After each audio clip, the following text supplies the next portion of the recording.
क्या आप भी बहुत पढ़ते हैं, हजारों पत्ते पलटे हैं, लेकिन आपको पिछले कई परीक्षाओं में परीक्षा हाल से ही फेल होने का आभास हो गया?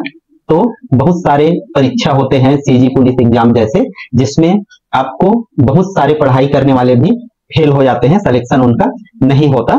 तो नमस्कार दोस्तों, मैं टीजे सर और मैं आज आपको बताने वाला हूं कि बहुत पढ़ाई के बाद भी लोग क्यों सिलेक्शन नहीं ले पाते, क्यों एग्जाम में फेल हो जाते हैं। तो आज हम लोग देखेंगे कि इसका रीजन क्या है और हम लोग कैसे सिलेक्शन जो स्ट्रेटजी है उसको अपनाएं। तो मैं आज आप लोगों को सबसे पहले बताने वाला हूं कि बहुत पढ़ने के बाद भी लोग क्यों परीक्षा में फेल हो जाते हैं, कई सारे एग्जाम देते हैं लेकिन सफल उसमें नहीं होते। तो इसमें हम लोग देखते हैं कि मुख्य रूप से 5 बातें हम लोग देखें कि सबसे पहला बात होता है, बहुत सारे लोग पढ़ते हैं, अच्छा पढ़ते हैं, कई घंटा पढ़ते हैं, लेकिन जब लास्ट टाइम मोमेंट आता है तो एग्जाम हाल से ही उनको हो जाता है कि अब हमारा सिलेक्शन नहीं होगा, हमने जो है अधिकांश सवाल सही अटेम्प्ट नहीं किया है। तो इसका फर्स्ट रीजन ये है कि जो है कि अपने मनपसंद सब्जेक्ट, जैसे हम लोग कोई भी एग्जाम देते हैं तो आदमी सबसे पहले शुरू करता है हिस्ट्री, ज्योग्राफी और पॉलिटी, मतलब संविधान और राज व्यवस्था, ये 3 चीजें ही पढ़ता है चाहे जो एग्जाम दे। अभी कोई एग्जाम आ रहा है वहां भी वही चीज पढ़ेगा, कुछ दिन बाद दूसरा एग्जाम आ रहा है वहां भी वही चीज से शुरू करता है। तो एक ही चीज को आप, हिस्ट्री का सब्जेक्ट इतना बड़ा है कि उसको साल भर पढ़ोगे तो भी कम है, जियो का सब्जेक्ट वैसी, संविधान का वैसी है, आदमी अब केवल उसी को पढ़ेगा तो तुम जितना पढ़ डालो। हमारा सिलेबस जो है पूरा होल होता है, तो आपको सिलेबस को एक पार्ट को नहीं पढ़ना है, सिलेबस के क्या करना है, पूरे पार्ट को पढ़ना है। तो एक चीज कारण हो गया कि सिलेबस के एक पार्ट में ज्यादा ध्यान देना, जबकि बाकी पार्ट में ध्यान नहीं देना। दूसरी चीज होता है कि जो हम लोग देखते हैं कि कठिन जो सब्जेक्ट, कठिन जो पार्ट होता है उसको लोग क्या करते हैं, उसको लास्ट में देखते हैं। मतलब पहले पढ़ेंगे तो लोगों का ये मानसिकता है कि हम सरल चीज पहले करें, पेपर भी है तो सरल चीज पहले करें। तो यही चीज है कि सरल चीज को तुम क्यों पहले करोगे, पहले कठिन चीज करो, क्योंकि कठिन चीज में पर्याप्त समय दो। यदि कोई तुम्हारे सिलेबस में है और उस चीज को तुम यदि नहीं करोगे, कठिन चीजों को क्या कर देते हैं लोग, इग्नोर कर देते हैं कि हम उसको बाद में, और जो चीज पढ़ रहे हैं इतिहास, भूगोल और राजनीति, ये 3 चीज को कई बार रिपीट कर लेंगे, लेकिन जो कठिन विषय है उसको रिपीट नहीं करते। तो ये चीज है मेन चीज। अगला चीज हमारा थर्ड कि जो सफिशिएंट कवर है, मतलब सिलेबस है, उसको लोग ध्यान नहीं रखते और पढ़ते जाते हैं बिना प्लान के कि हमको पढ़ना है।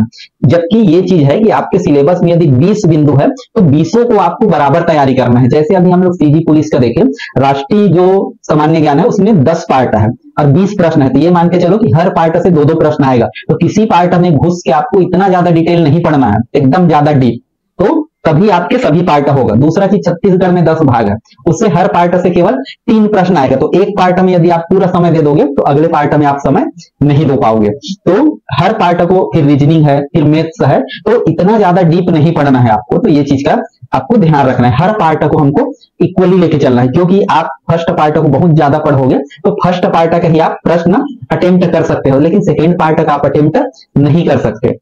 तो ये चीज है। अगला चीज हमारा है कि, और है कि चौथा चीज हमारा ये है कि क्या बोलते हैं हम, कि पूरा सिलेबस आप कवर कर लेते हैं, लेकिन उसको एक बार पढ़ना बिल्कुल आपको सिलेक्शन नहीं दिलाएगा। मैं गारंटी देता हूं कि कोई भी कोर्स हो, कोई भी एग्जाम हो, कोई भी जॉब का, एक बार बस पढ़ोगे तो आपका सिलेक्शन होने के चांसेस बहुत कम है। कम से कम ये माना जाता है कि कोई भी चीज है उसको 3 बार रिपीट करो, क्योंकि एक बार रिपीट करने में भी आपको 15 से 20 दिन लगता है, 2 बार रिपीट करने में भी आपको फिर से, तो मान के चलो कि जब उसको दूसरी बार पढ़ते हो तो 1 महीना बाद ही पढ़ोगे, तीसरी बार पढ़ोगे तो भी उसको 15 दिन बाद पढ़ोगे। तो क्योंकि इसमें जब हम 15 दिन बाद पढ़ते हैं तो हल्का याद होता है, फिर उसको करते हैं तो और यदि आप कोई भी बुक को 5 बार पढ़ लेते हैं तो 5 बार में ये मान के चलो कि आपका 90% चांस होता है कि सिलेबस यदि है तो आप 5 बार पलटी मारो, आप सिलेबस को देखना, आपका सिलेक्शन लगभग श्योर हो जाएगा। तो हमारा वही चीज है कि एक ही भाग को ज्यादा नहीं पढ़ना है, पूरे सिलेबस आपको याद होना चाहिए, कठिन भाग को ज्यादा टाइम देना है, रिवीजन कम से कम 3 बार श्योर करना है। तो इतना चीज आपको करना ही है। अब आगे हम लोग चलते हैं कि ये तो हुआ असफलता का, कि ये नहीं करते इसलिए लोग क्या होते हैं, असफल होते हैं। अब हम लोग देखते हैं कि आपका जो सिलेक्शन माइंड में कैसे होता है, कि आपका मूड कैसे होता है कि आप सिलेक्टेड हो। तो एक चीज है, और सबसे पहला चीज कि आपको फुल टाइम पॉजिटिव रहना है। जो भी आप एग्जाम दे रहे हो उसके लिए सबसे पहले आप बांध लो गांठ और जोश के साथ कि I can do it, I will do it, I will sure do it, और ये चीज मन में लो कि मैं इसको करूंगा करूंगा और करूंगा, सबसे पहला चीज।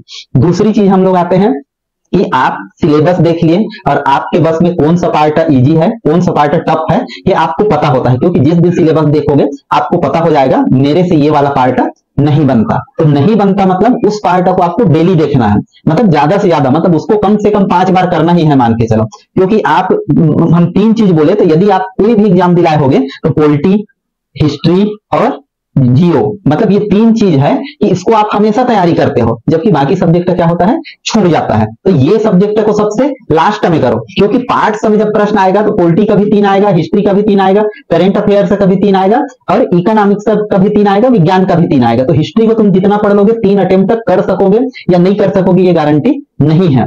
तो इसलिए हर पार्ट को पढ़ना है। जनरली लोग ये तीनों सब्जेक्ट ही पढ़ते हैं। जब अर्थशास्त्र की बारी आता है तो बहुत सारे लोगों के लिए तो ऐसा है कि अर्थशास्त्र होता क्या है, उसके वर्ड्स कभी नहीं सुने होते, कि हम कभी न्यूज में सुन लिए कि जीएनपी सीआरआर बढ़ गया, एसएलआर बढ़ गया, तो वो उसको सोचता भी नहीं कि क्या होता होगा। तो ये चीजें है, तो जो चीज नहीं जानते उस पर ज्यादा मेहनत करो, उसको ज्यादा टाइम दो। ज्यादा टाइम दो कहने का मतलब धीरे धीरे पढ़ो, लेकिन उसमें कंसिस्टेंट रहो। दूसरी चीज, सिलेबस आपको पूरा कवर करना है, तो ये चीज है। चौथी चीज ये है हमारा कि हमको क्या है, सिलेबस में जो चीजें हैं ऑब्जेक्टिव टाइप में ये है कि कभी भी ज्यादा याद करने का ट्राई नहीं करना है आपको, क्योंकि याद करने का ट्राई जितना करोगे वो टाइम वेस्ट है। क्योंकि इतना सारा चीज होता है ऑब्जेक्टिव टाइप वाले में कि आप याद करते करते जाओगे तो आपको दिक्कत होगा। तो ऑब्जेक्टिव टाइप का केवल एक मंत्र है, बिना प्रेशर के, बिना कोई दबाव के, शांति से, हैप्पीली ज्यादा से ज्यादा क्या करना है, आपको रीडिंग करना है। जितना ज्यादा रीडिंग कर सको, क्योंकि कोई भी चीज हम पढ़ते हैं जब वो चीज हमको दिख जाता है या हमको सुनाई देता है तो हमारे दिमाग में वो अपने आप वहां से आ जाता है, वो सर्च हो जाता है हमारे दिमाग में, जो भी पढ़े रहोगे वो। तो आपको क्या करना है, ज्यादा से ज्यादा पढ़ाई करना है। ज्यादा बार हम लोग एक चीज को ही देखे, संविधान पढ़ रहे हैं, बहुत बार उसको याद करने का ट्राई करें, वो याद नहीं होने वाला है। और याद करोगे तो सोचोगे संविधान बस को 3 महीने का 5 महीने में भी याद नहीं किया जा सकता, पूरे शुरू से लेकर आखिर तक संविधान को, तो उतने महीने तो 1 में ही हो जाएगा। तो इसलिए क्या करना है, आपको रेंडम रूप से बार बार रीडिंग करना है। और बोला जाता है कि एक बार 5 घंटा पढ़ने से बेहतर है कि तुम 25 बार उसी को 20-25 मिनट पढ़ो, पूरी तरीके से याद हो जाएगा। लेकिन एक बार यदि तुम सोचोगे कि मैं 5 घंटे में कर लूंगा तो नेवर। तो इसलिए हमेशा कोई भी एग्जाम दिलाते हो तो ट्राई करो कि पुस्तक जो कोर्स है याद करने की ट्राई मत करो, बिल्कुल सरसरी तौर पर या थोड़ा समझते हुए पढ़ते जाओ ज्यादा से ज्यादा। या कुछ कोई आपको लगता है कि ये ट्रिक से हमको पढ़ना है तो वो चीज कर सकते हो, लेकिन ट्रिक, एक चीज का ध्यान रखना, ट्रिक केवल कुछ पॉइंटों में ही आएगा। मैं हमेशा ज्यादा पढ़ने पर भी बिलीव रखता हूं। आप ट्रिक से केवल 2 या 4 या 10 या 20 या 30 बस चीज याद रख सकते हो, तो उससे ज्यादा आप ट्रिक से कोई भी चीज याद नहीं रख सकते। तो याद ऐसा ट्रिक ही मिलेगा हर चीज का, इसका उम्मीद नहीं करना जो चीज ट्रिक से बन जाए वही चीजें 2, 4, 10 चीजें ही ट्रिक से बन सकता है, बाकी चीजों के लिए आपको पढ़ना ही पड़ेगा। तो ज्यादा से ज्यादा आपको क्या करना है, पढ़ना है, रिवीजन करना है और हमारे हर पार्ट्स को क्या करना है, देखते रहना है। और सबसे लास्ट चीज, यदि जो भी नौकरी चाहते हो तो नौकरी क्या होता है, एक रिस्पॉन्सिबल चीज होता है। यदि आप आज बेरोजगार हो तो आपका बोलने का लहजा अलग है, एक कुछ भी रहने का लहजा अलग है। तो जिस दिन से जो चीज का तैयारी करते हो, यदि पुलिस का तैयारी करते हो तो पुलिस की तैयारी डिसिप्लिन का होता है। तुमको डिसिप्लिन रहना पड़ेगा अपने काम के प्रति, अपने कर्तव्य के प्रति। यदि डिसिप्लिन, तुम ये समझ लो कि मैं 4 महीने बाद, 2 महीने बाद, एग्जाम के बाद पुलिस वाला बनूंगा और बनूंगा ही। और कैसे रहते हैं पुलिस वाले, हमको कैसे कुछ बातें सुन के समझदारी से सब चीज करना है, तो ये अपने आप में भी सोचना चाहिए। यदि हम ये एग्जाम दे रहे हैं तो मैं ये बनूंगा और ये कैसे रहते हैं, कैसे करते हैं, तो उस दिन से ही अपने आप में ये छवि भी रखना चाहिए पॉजिटिव थॉट के साथ कि मैं पुलिस बनूंगा। पुलिस या जो भी कर्मचारी है, आप देखे ही होंगे कि जो लोग भी कर्मचारी होते हैं उनका बोलने का लहजा कैसे साफ्ट हो जाता है, व्यवहार कैसे साफ्ट हो जाता है। तो ये चीज हमको जो हमारा स्टडी पीरियड है उसी में सीख जाना चाहिए। तो हम लोग पूरी तरीके से उस जॉब के लिए डेडिकेटेड हो जाए, अपने दिल से, अपने माइंड से, अपनी मेहनत से और अपने कर्तव्य से। तो देखना आपको हर एग्जाम आपका वो अंतिम एग्जाम होगा जॉब के लिए और वहीं से आपको एग्जाम जरूर मिल जाएगा। तो आप जो भी एग्जाम दे रहे हैं, जो भी हर पार्ट को पढ़िए, हर पार्ट में फोकस करिए। जो पार्ट कठिन है उसको बिल्कुल पूरी तरीके से मत छोड़ो। एक आध पार्ट हो तो छोड़ सकते हो, लेकिन कई सारे पार्ट हो तो उसको आप नहीं छोड़ सकते। और यदि छोड़ते हैं तो आप अपने सिलेक्शन से ही अपना हाथ धो बैठेंगे। तो आशा है ये जो वीडियो है आपको पसंद आया होगा, तो जरूर आप मेहनत कीजिए, मेरे बताए हुए बातों को ध्यान रखिए, सिलेबस को हमेशा याद रखो, सिलेबस के हर एक पार्ट्स को पढ़ो, अपने आप को अभी से पुलिस या जॉब वाला पर्सन समझो और हमेशा पॉजिटिव सोचो। I will sure do it, I can do it. Best of luck.